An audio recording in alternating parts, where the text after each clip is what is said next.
Hello दोस्तों, मैं Nagendra Singh successful academy के ऑनलाइन प्लेटफॉर्म में आप सबका स्वागत करता हूं।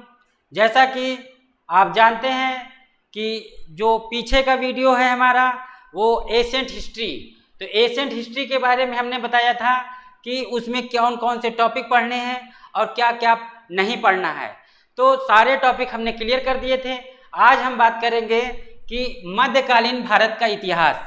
तो बच्चों आप देखिएगा इसमें कि मध्यकालीन भारत का इतिहास जो है 712 ईस्वी से 1707 ईस्वी तक का है समय। तो इसमें 1707 ईस्वी तक आप देखेंगे कि यहाँ पर सबसे पहले आप देखेंगे कि भारत में कुछ विदेशी आक्रमण होते हैं और इन आक्रमणों के क्रम में सबसे पहले देखेंगे मोहम्मद बिन कासिम का आक्रमण। तो बच्चों देखिएगा इसमें मोहम्मद बिन कासिम ने भारत में सबसे पहले कब 712 ईस्वी में, कब बच्चों 712 ईस्वी में आक्रमण किया था। और कहाँ पर? सिंध पे आक्रमण किया था। कहाँ पर किया था? तो सिंध पे आक्रमण किया था 712 ईस्वी में। और यही मोहम्मद बिन कासिम है जिसने सबसे पहले सिंध पर क्या लगाया था? सिंध पर जजिया कर लगाया था। क्या लगाया था? जजिया कर लगाया था। ठीक बच्चों, तो इसी तरीके से अगले क्रम में देखेंगे महमूद गजनबी आता है। तो महमूद गजनबी जो आता है वो भारत में 1000 ईस्वी से 1025 ईस्वी तक, कितना बच्चों? 1001 ईस्वी से 1025 ईस्वी तक भारत पे लगभग कितने 17 बार आक्रमण करता है। कितने बार बच्चों? 17 बार आक्रमण करता है। और यही महमूद गजनबी है जिसने भारत में 1025 ईस्वी में जो आपका गुजरात है, और गुजरात में आप देखेंगे एक मंदिर है जिसका नाम है सोमनाथ मंदिर। कौन सा मंदिर है बच्चों? सोमनाथ का मंदिर। तो सोमनाथ के मंदिर में इसका सबसे महत्वपूर्ण आक्रमण होता है और वो होता है 1025 ईस्वी में। सीधा सीधा क्वेश्चन आता है कि बताइएगा कि 1025 ईस्वी में महमूद गजनबी का महत्वपूर्ण आक्रमण कौन था? तो महमूद गजनबी का 1025 ईस्वी में जो सोमनाथ का मंदिर है, और सोमनाथ का मंदिर कहाँ पर है? तो ये कहाँ पर है? ये आपका कहाँ? गुजरात में है। कहाँ बेटा है? गुजरात में है, याद रखिएगा इस तरीके। लेकिन जो आपके महमूद गजनबी आए थे, इनका भारत में ये उद्देश्य नहीं था कि भारत में हम एक साम्राज्य की स्थापना करें या भारत में हम साम्राज्य को अपना स्थापित करके प्रशासन करें। इनका सिर्फ ये उद्देश्य था कि भारत में जो अकूल संपदा है, जो धन है, उसको लूट करके अपने क्षेत्र में ले जा करके अपने शासन को वहाँ पर सुदृढ़ करना इनका उद्देश्य था। ठीक है बच्चों, इसी क्रम में आगे देखेंगे कि भारत में मोहम्मद गोरी आता है। जो मोहम्मद गोरी के जो आक्रमण होते हैं आप देखेंगे 1175 ईस्वी से 1206 ईस्वी तक। कब तक? 1175 ईस्वी से 1206 ईस्वी तक बच्चों आप देखेंगे किसका आक्रमण हो रहा है यहाँ पे? तो मोहम्मद गोरी का। और मोहम्मद गोरी ने सबसे पहला आक्रमण 1175 में गुजरात में किया था। कई बार क्वेश्चन आया है कि मोहम्मद गोरी ने भारत में सबसे पहला आक्रमण कहाँ पे किया? तो कहाँ पे किया बच्चों? गुजरात में किया। और जो है 1206 ईस्वी तक इसका यहाँ पर भारत में अपना कई युद्ध करते रहे, कई बार आक्रमण किया।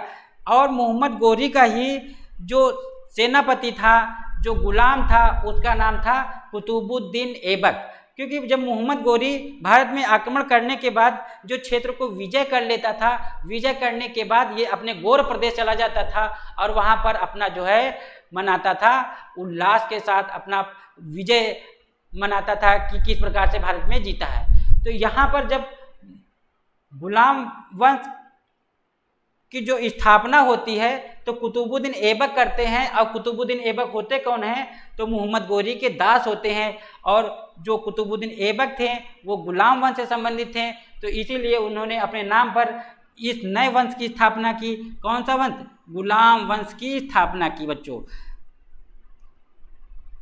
तो यहीं से आपका स्टार्ट होता है क्या? दिल्ली सल्तनत। तो पूछा जाता है दिल्ली सल्तनत कब से कब तक रहा? तो दिल्ली सल्तनत याद रखिएगा कि 1206 ईस्वी तक, 1206 ईस्वी से कहाँ तक? सीधा 1526 तक के काल को क्या बोला जाता है? इस समय को शासन को बोला जाता है दिल्ली सल्तनत पे। दिल्ली सल्तनत पे इस समय कितने वंश शासन करते हैं ये भी क्वेश्चन आता है। तो याद रखिएगा कि दिल्ली सल्तनत पे 5, पहला है आपका कौन सा, गुलाम वंश आप देखिएगा, दूसरा कौन सा है, फिर आप खिलजी वंश आप देख रहे हैं, तीसरा कौन सा है आप तुगलक वंश देख रहे हैं, चौथा कौन सा है आप सैयद वंश देख रहे हैं, और पांचवा कौन सा है आप लोधी वंश है। तो ये 5 वंश ने दिल्ली सल्तनत पे अपना शासन चलाया। तो ये जो 5 वंश हैं तो इसमें आप देखेंगे कि इसमें सभी शासक बहुत हैं। एक लंबा पीरियड है कि 1206 से लेकर के 1526 तक पढ़ना है। तो इतने समय जो 5 वंश हैं नाम इनका याद रखना है कि कौन से क्रम में कौन सा वंश स्थापित हुआ। तो सबसे पहले गुलाम वंश, फिर खिलजी वंश, फिर सैयद वंश, पहले गुलाम वंश, फिर खिलजी वंश, फिर तुगलक वंश, फिर सैयद वंश और उसके बाद लोधी वंश। तो क्वेश्चन आता है कि दिल्ली सल्तनत में सबसे पहले किस वंश ने शासन किया। तो आप देख सकते हैं कि सबसे पहले किस वंश ने, गुलाम वंश ने किया। और गुलाम वंश में बस आपको 3 शासक पढ़ना है। एक आप देखेंगे यहाँ पर ऐबक को पढ़ेंगे, यानी कुतुबुद्दीन ऐबक होते हैं। दूसरा कौन है, तो दूसरा है आपका इल्तुतमिश होते हैं। और इल्तुतमिश के बाद आप देखेंगे यहाँ पर होते हैं कौन, रजिया सुल्तान। किसको, रजिया सुल्तान को पढ़ना होता है, रजिया सुल्तान। और भारत की ये पहली कौन थी, महिला शासिका। ठीक है बच्चों। तो इसमें गुलाम वंश में कितने लोगों को पढ़ना है, कुतुबुद्दीन ऐबक को पढ़ना है, फिर उसके बाद इल्तुतमिश को पढ़ना है, और इल्तुतमिश के बाद किसको, रजिया सुल्तान को। और रजिया सुल्तान कौन थी, तो रजिया सुल्तान पहली महिला शासिका थी। याद रखिएगा, बहुत बार पूछा गया है ये। इस तरीके से आगे आप देखेंगे तो खिलजी वंश आता है। खिलजी वंश में आप यहाँ पर अलाउद्दीन खिलजी को सिर्फ पढ़ना होता है। अलाउद्दीन खिलजी की जो बाजार नीति है, बाजार व्यवस्था है, कि उन्होंने किस तरीके से, अलाउद्दीन खिलजी ने किस तरीके से बाजार नियंत्रण की व्यवस्था स्थापित की थी। अलाउद्दीन क्योंकि चाहता था कि भारत में एक जो है सुदृढ़ सैन्य शासन की व्यवस्था करना चाहता था, यानी आप ज़्यादा से ज़्यादा सैनिकों को रखना चाहता था अपनी सेना में। तो ज़्यादा से ज़्यादा जब सैनिक होंगे तो उनको खाने पीने के लिए चीज़ों की भी आवश्यकता होगी। तो इसीलिए उन्होंने बाजार नियंत्रण व्यवस्था स्थापित की। और बाजार नियंत्रण व्यवस्था के अंतर्गत इन्होंने बाजार में जो जितनी भी वस्तुएं होती थी दिनचर्या में जो यूज होने वाली, उन सभी का एक मूल्य निर्धारित कर दिया था। और उस मूल्य से अगर कोई भी व्यक्ति ज़्यादा दामों में बेचता था तो उसके लिए उन्होंने क्या व्यवस्था कर रखी थी कि अगर कोई कम बेचता था तो उस व्यक्ति की उतना ही मांस कटा लिया जाता था। ये व्यवस्था थी किसके समय, खिलजी वंश में अलाउद्दीन खिलजी ने व्यवस्था कर ली थी बाजार नियंत्रण के अंतर्गत। इस तरीके से अलाउद्दीन की खिलजी के कुछ विजय अभियान होते हैं, जो पहले उत्तर भारत में विजय करते हैं और उत्तर भारत के बाद फिर दक्षिण भारत में विजय करते हैं। इन सभी की चर्चा हम विस्तार से करेंगे जब एक एक टॉपिक को उठाएंगे। लेकिन यहाँ पे हम आपको एक संक्षिप्त रूप में बता रहे हैं कि आपको कौन कौन से टॉपिक को पढ़ना है, जिससे जितने भी वनडे एग्जाम हैं, चाहे आपका यूपीपी हो, चाहे आपका लेखपाल हो, चाहे आप शिक्षक भर्ती में बैठे, या फिर आप चाहे आप रेलवे का एग्जाम दें, जो भी एग्जाम देंगे उसमें जो भी इतिहास के क्वेश्चन आएंगे उन इतिहास के क्वेश्चनों से आपको इन्हीं टॉपिकों से क्वेश्चन आपके मिल जाते हैं। जबकि हमने पहले भी बताया है आपको कि इतिहास एक ऐसा विषय है कि इसमें आप जितना ज़्यादा से ज़्यादा पढ़ेंगे उतना आपको कम ही लगेगा कि अभी और पढ़ना है, इसमें और पढ़ना है। लेकिन आपको पढ़ना उतना ही है जितना कि आपका एग्जाम क्लियर हो जाए। तो बच्चों अब बात करते हैं इसमें, जब खिलजी वंश के बाद आप देखेंगे तुगलक वंश आता है। तो तुगलक वंश में देखेंगे कि दिल्ली सल्तनत के अंतर्गत सबसे लंबे समय तक कौन सा वंश शासन करता है, तो तुगलक वंश करता है। इसमें देखिएगा कि 1320 से लेकर के 1414 ईस्वी तक एक लंबे समय तक दिल्ली सल्तनत में इन्होंने शासन किया है। तो इसमें आपको मुख्यतः 3 शासक पढ़ने होते हैं। एक है आप यहाँ पर देखेंगे गयासुद्दीन तुगलक हैं, फिर आपके मोहम्मद बिन तुगलक हैं, MBT हैं, और फिर आपके कौन हैं, FST हैं। FST मतलब फिरोज तुगलक हैं। यहाँ पर गयासुद्दीन तुगलक हैं। यहाँ पर 3 शासक होते हैं जो ज़्यादा पढ़ने होते हैं। इसके बाद आप देखेंगे तुगलक वंश में जो शासक, इसमें फिरोज शाह तुगलक की नीतियां ज़्यादा पूछता है।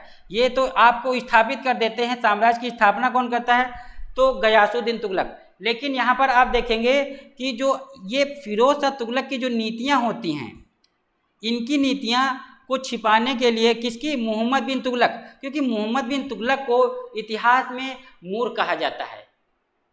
क्यों मूर्ख कहा जाता है, क्योंकि ये एक ऐसी व्यवस्थाएं करते तो प्रशासन के लिए अच्छी व्यवस्थाएं, समाज के लिए अच्छा करने का प्रयास करते हैं, लेकिन कुछ इन्होंने ऐसे इनका, या ये कह सकते हैं कि जिस समय ये योजनाएं बनाते थे वो योजनाएं ऐसी बनती थी कि उनका फ़ायदा नहीं मिलता था। जैसे कि दिल्ली परिवर्तन इन्होंने किया, आप दिल्ली से दौलताबाद राजधानी परिवर्तित किया, तो जिस समय परिवर्तित किया उस समय कुछ ऐसी घटनाएं घटित हुई जिसके कारण वो प्लान फेल हो गया।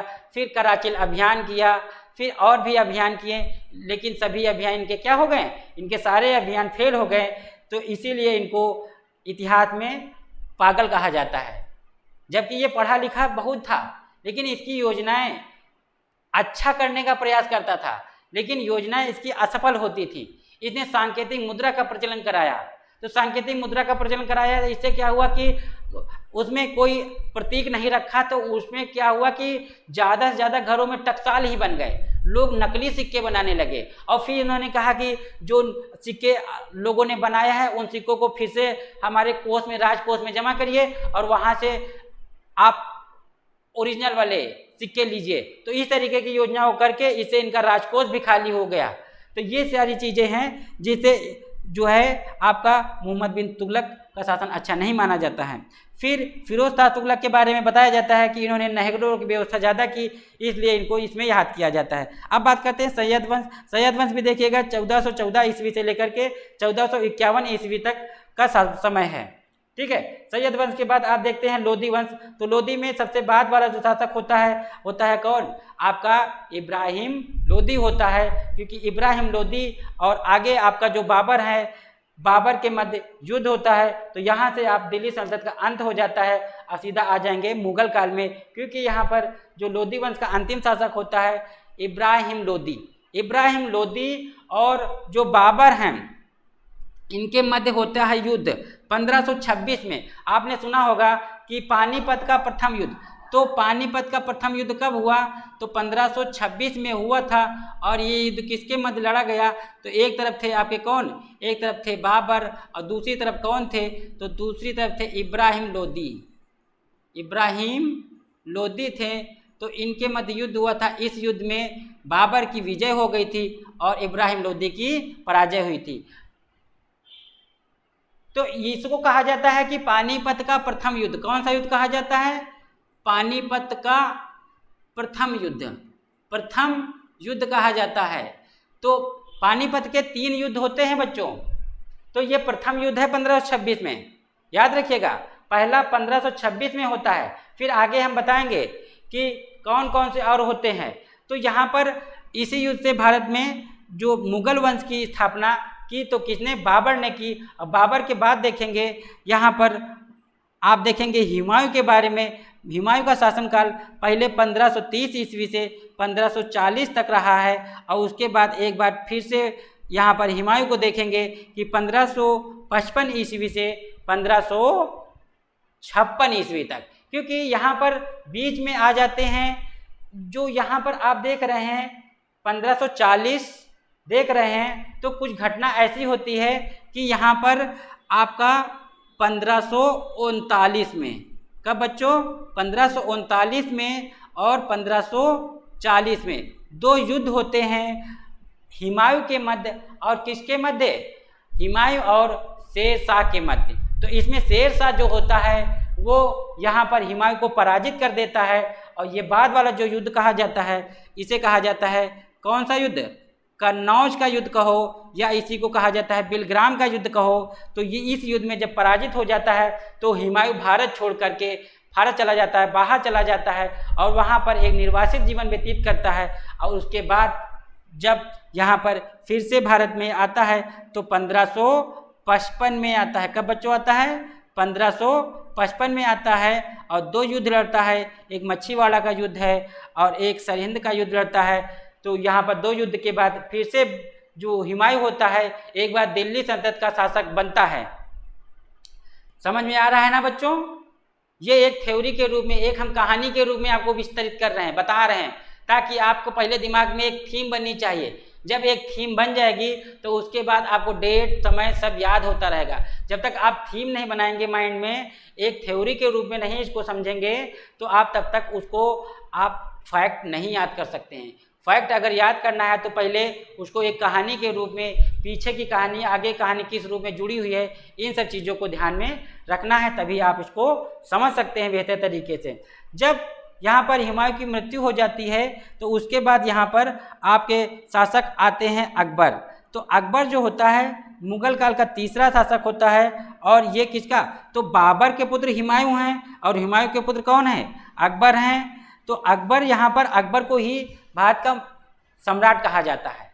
तो बताया था हमने कि इतिहास में आपको 2 ही महान कहे जाते हैं शासक, एक आपका अशोक महान कहा जाता है जो आपको एशियंट हिस्ट्री में पढ़ना है, और मिडेवियल में आप देखेंगे तो यहाँ पर अकबर महान कहा जाता है, क्योंकि जो अकबर की नीतियाँ रही हैं वो चाहे धार्मिक नीति रही हो या साम्राज्यवादी नीति रही हो, उसमें सभी के साथ, भारतीयों के साथ मिलकर के इन्होंने काम किया है। क्योंकि अकबर का मानना था कि अगर भारत में हमको यहाँ पे शासन करना है तो भारतीयों के साथ उनके जो उत्सव हैं, चाहे होली का त्यौहार हो, चाहे दीपावली का त्यौहार हो, इन त्यौहारों को अपनाना पड़ेगा। और भारतीय जो राजपूतों के साथ इन्होंने वैवाहिक संबंध भी अपनाए थे। याद रखिएगा, वैवाहिक संबंध स्थापित करने के बाद ही इन्होंने अपना साम्राज्य का विस्तार किया था, क्योंकि इनको पता था कि भारत में अगर हमको अपने साम्राज्य का विस्तार करना है तो सबसे पहले हमको राजपूतों के साथ अपने वैवाहिक संबंध को मजबूत करना होगा, क्योंकि जब वैवाहिक संबंध मजबूत हो जाएंगे तो वो भी हमारा क्या करेंगे, सपोर्ट करेंगे। ठीक है बच्चों, समझ में आ रहा है ना, कोई दिक्कत तो नहीं? आगे बात करते हैं, आगे आते हैं जहांगीर। जहांगीर जो होते हैं वो किसके पुत्र होते हैं, वो अकबर के पुत्र होते हैं। और जहांगीर का समय देखिएगा 1605 ईस्वी से 1627 ईस्वी तक यहाँ पर जहांगीर का समय है। तो जहांगीर के समय में भी इसे चित्रकला का पारखी कहा जाता है। क्या कहा जाता है बच्चों, चित्रकला का पारखी। कहने का मतलब ये है कि जो जहांगीर है इसके समय को ही चित्रकला का स्वर्णकाल भी कहा जाता है। उसका कारण ये है कि ये चित्रकला का इतना पारखी था कि अगर कोई भी चित्र बना हुआ है तो उस चित्र में आँख किस व्यक्ति ने बनाई, उसके अन्य अंगों को किसने बनाया, ये देख करके ही बता देता था कि किस व्यक्ति ने कौन सा अंग बनाया है। तो इसीलिए इस काल को चित्रकला का स्वर्ण काल कहा जाता है, जहांगीर के काल को। अगला बात करते हैं, यहाँ पर शाहजहां आते हैं। जहांगीर के बाद उनका पुत्र शाहजहां आता है, जिसका शासन पीरियड आप देखेंगे 1628 ईस्वी से 1658 तक देखेंगे। तो शाहजहां के काल को मुगल काल का स्वर्णकाल कहा जाता है।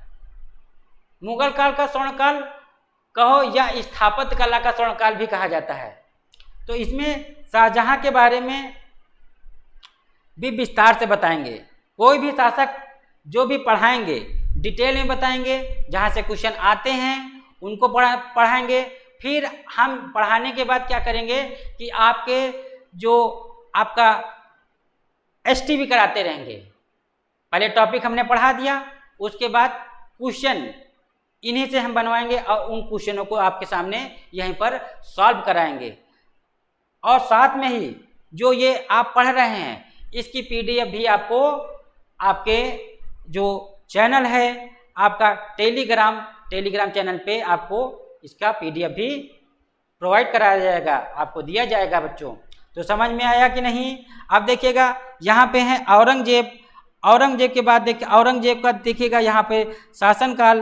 तो यहाँ पर आपका 1658 दिख रहा है, 1658 से 1707, क्योंकि 1707 नहीं दिख रहा होगा, तो 1658 से 1707 तक का जो शासनकाल होता है औरंगजेब का शासनकाल होता है। और औरंगजेब मुगल काल का सबसे कट्टर शासक था। यानी कि ये जो औरंगजेब था इसकी नीतियां ऐसी थी कि ये जो मुगल काल का सबसे कट्टर शासक माना जाता है, कठोर शासक माना जाता है, जबकि इसके शासनकाल की एक व्यवस्था ये थी कि सबसे ज़्यादा राजपूत जो मनसबदार थे औरंगजेब के शासनकाल में ही थे। तो बच्चों आज जो हमने आपको यहाँ पे बताया है आपको कि मध्यकालीन भारत का इतिहास में कौन कौन से टॉपिक पढ़ने हैं, कौन कौन से शासक के बारे में पढ़ना है, तो इन सब चीज़ों पे चर्चा करने के बाद बच्चों आप विश्वास के साथ हमारे चैनल के साथ जुड़ें और आप देखेंगे आपको बहुत फ़ायदा मिलेगा। यहाँ पे एक रणनीति के साथ आप तैयारी करेंगे तो बच्चों आप दूसरे बच्चों से बेहतर कर पाएंगे। और सबसे पहली बात ये है कि किसी भी चैनल के साथ जुड़ते हैं तो सबसे पहले उस संस्था के प्रति विश्वास रखना होता है बच्चों। और जो हम लोग हैं यहाँ पे 5 साल से ऑफलाइन में बेहतर प्रयास कर रहे हैं। आपका एसएससी जीडी का भी रिजल्ट आया था तो उसमें भी बच्चों ने बहुत बेहतरीन प्रदर्शन किया है। उसके बाद आपका यूपीएसआई की जो रिवाइज आंसर की है उसमें भी बच्चों ने बेहतर प्रदर्शन किया है और हमारे यहाँ टेट में भी बच्चों ने बेहतर प्रदर्शन किया है। अब जब ऑफलाइन में बेहतर प्रदर्शन किया है हमारी टीम ने तो ऑनलाइन में भी बेहतर प्रदर्शन करेगी। इसी विश्वास के साथ आप हमारे चैनल के साथ जुड़ें, ज़्यादा से ज़्यादा लाइक करें, शेयर करें, सब्सक्राइब करें। जय हिंद बच्चों। अब आगे मिलते हैं। अब यहाँ पे ये पढ़ा दिया है, इसके आगे हम आपको अगले वीडियो में बताएंगे कि आधुनिक भारत के इतिहास में आपको कौन कौन से टॉपिक पढ़ने हैं, उसमें क्या क्या पढ़ना है और वर्तमान समय में जो जितने भी कॉम्पिटिटिव एग्जाम हो रहे हैं उसमें पूरे इतिहास में कहाँ से क्वेश्चन ज़्यादा पूछे जाते हैं। मिडेवियल हिस्ट्री से ज़्यादा आ रहे हैं या एशियंट हिस्ट्री से ज़्यादा क्वेश्चन आ रहे हैं या मॉडर्न हिस्ट्री से आ रहे हैं। तो इन सब चीज़ों की चर्चा हम आगे के वीडियो में करेंगे। तब तक बच्चों जय हिंद।